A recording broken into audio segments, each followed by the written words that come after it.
The clock lurched past 12. His phone pulsed once. Do not look behind you after midnight.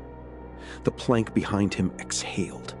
Warm breath grazed his neck in a room with no fire. Fists clenched. If a warning can save a life, why does it arrive only at the edge?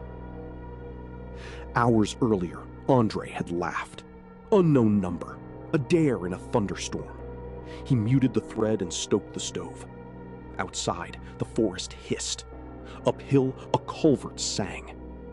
In this valley, the only reception came when lightning stitched the clouds together.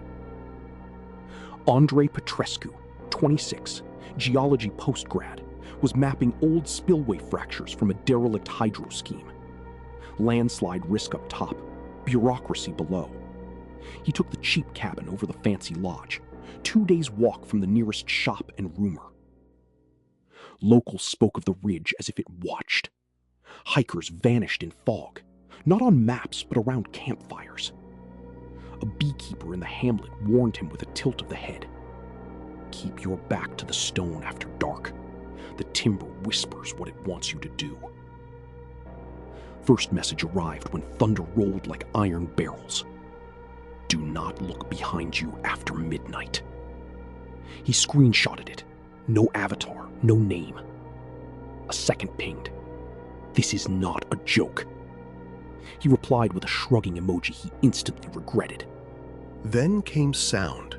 Not wind, not water. Something slow crossed the porch, boards flexing in a measured sequence. The stove breathed shallow.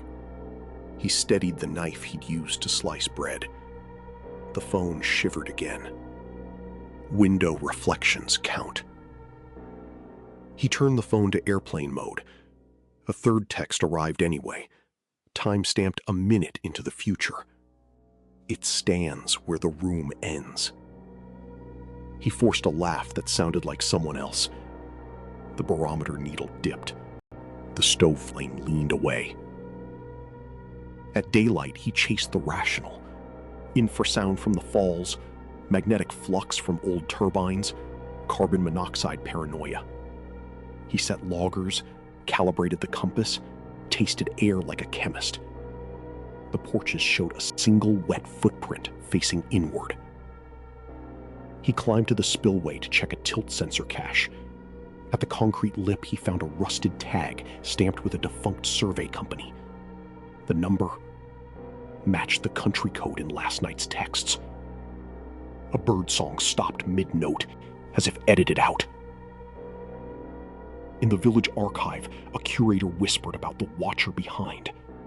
In 1996, a surveyor vanished on that ridge. Last outgoing call, a warning to himself recorded on microcassette. The tape ended with a scrape and breath right at the microphone. Dusk again, the valley holding its breath. He rigged a GoPro to film his back, absurd and precise. He wrote in his field book, "Do nothing heroic." He positioned chairs, blind corners, polished spoons, anything to break the room into small checkable angles. 41. The unknown number called. He answered on speaker.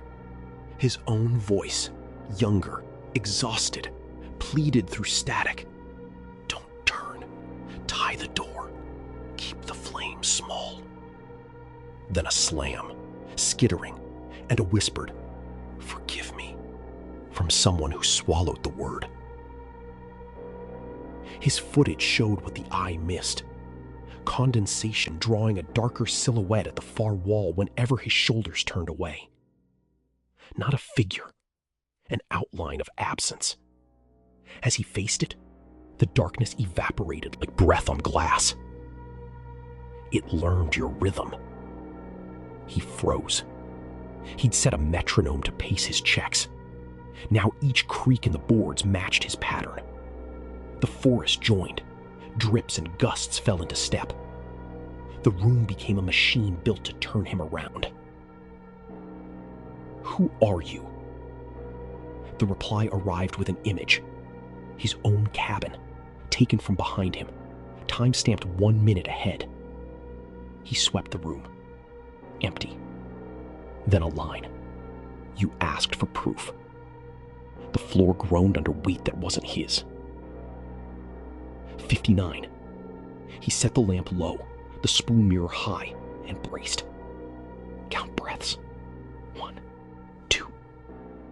The door eased inward against the latch as if nudged by a cheek. The small mirror bloomed with a head-shaped smear, featureless and close. Midnight clicked. The phone vibrated with a force that felt eager. A new message typed itself, each letter arriving like a bootstep. Now. The lamp died. The stove sighed out. Blackness pressed his eyelids from the outside. A fingertip grazed his hairline. Neither obedience nor defiance. With his eyes closed, he lifted the phone behind his back and turned on the front camera. On screen, a form leaned inches away, a seam in the air shaped like him, but reversed, as if time had nodded. He walked backward, slow, toward the door, body between presence and the room. The chain fell. Rain hit his face like needles. At the step's edge, he stopped. Not tonight, he said to the thing that wore his outline. Thunder answered. The shape thinned. A distant monastery bell carried through the drizzle, counting. With each toll, the unseen slackened. Starlings erupted from a spruce as if released. The phone buzzed once more. Thank you. The number resolved to a name on an old survey ledger. Emil D.